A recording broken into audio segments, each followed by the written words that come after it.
प्रथम तहलका न्यूज। इस वक्त के लिए बड़ी खबर फरीदाबाद से। आपको बता दें कि नेता प्रतिपक्ष भूपेंद्र हुड्डा ने किसान आंदोलन के बहाने सरकार पर निशाना साधा है।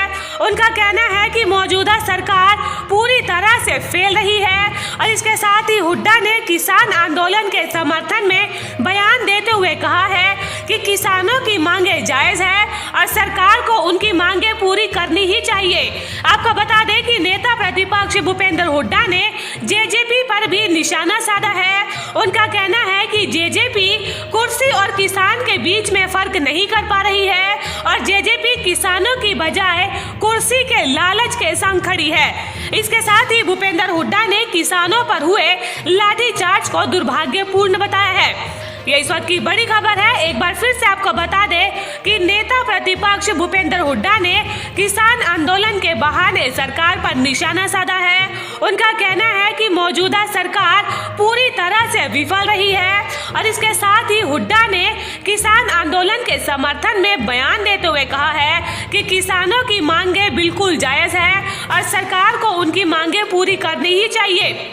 आपको बता दें कि नेता प्रतिपक्ष भूपेंद्र हुड्डा ने जेजेपी पर भी तंज कसा है और उनका कहना है कि कुर्सी और किसान के बीच में जेजेपी फर्क नहीं कर पा रही है और जेजेपी किसानों की बजाय कुर्सी के लालच के संग खड़ी है। इसके साथ ही भूपेंद्र सिंह हुड्डा ने किसानों पर हुए लाठीचार्ज को दुर्भाग्यपूर्ण बता दिया है। आज श्रद्धांजलि सभा में पुष्प अर्पित करने आए हैं। हाँ, विनोद गोयल जी जो विपुल गोयल जी के बड़े भाई थे, बहुत अच्छे आदमी थे और अभी उनका जाने का समय नहीं था। उम्र कुछ भी नहीं थी, 63 साल थी, लेकिन जो ईश्वर की इच्छा होती है उसके सामने सिर झुकाना पड़ता है। अब इस परिवार में जो है ये जो क्षति हुई है उसकी पूर्ति मुश्किल है। ईश्वर से प्रार्थना करते हैं चरण में स्थान दें। पिताजी किसान आंदोलन को लेकर क्या कहेंगे? सरकार को क्या करना चाहिए? सरकार को किसानों की बात माननी चाहिए, उनकी बात वाजिब है, मांग वाजिब है उनकी। किसान आंदोलन को लेकर सरकार गिरेगी? बड़ा सवाल है हरियाणा में कि क्या सरकार गिरेगी? अभी आज क्या फैसला हुआ होता है, लेकिन उनकी किसानों की बात माननी चाहिए। हरियाणा सरकार तो फेल है। सरकारी किसानों कोई हर जो भी आंदोलन हुआ है उसमें फेल है। जेजेपी किसानों की बात करती है हमेशा। इस समय जेजेपी को क्या करना चाहिए था? भाई जब ये चुनाव हुए, ये सरकार बनी, उस टाइम मैंने कही थी उसी दिन कि वोट किसी की सपोर्ट किसी की, वह साबित हो गया। ये इनको किसानों से नहीं है कुछ भी, ये तो कुर्सी है, कुर्सी पे चिपक रहे हैं। किसान और कुर्सी में फैसला करना था तो कुर्सी पे चिपक रहे हैं।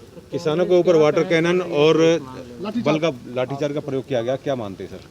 देखिए ये सरकार की विफलताएं हैं। अगर ये नहीं होता, देश की राजधानी दिल्ली है, यहाँ पे आने से कोई नहीं रोक सकता। तो वहाँ जो किसानों पे आए हुए लाठीचार्ज और वाटर कैनन, ये कोरोना काल में जो इतनी ठंडी होती है और टीयर गैस जिस प्रकार से रोका गया, तो अगर नहीं रोकते तो शायद यहाँ अब तक पहुँच कर फैसला भी हो जाता। हरियाणा सरकार को इसकी विफलताएं हैं, इनको समझ में नहीं आती। कभी 2 बार तो पहले फौज को बुला चुके, कितने आदमी मारे। तो इस तरह थोड़ा ही होता रहा है। सरकारें ऐसे नहीं चलती जैसे चलाना चाहते हैं, तो विफल सरकार है। किसानों की बात करने वाली जेजेपी सरकार को क्या इस्तीफा देना चाहिए, समर्थन वापस लेना चाहिए? तो कह चुका, उनको फैसला करना चाहिए किसान के साथ जाना है या कुर्सी के साथ जाना है। कुर्सी के साथ गए हुए हैं।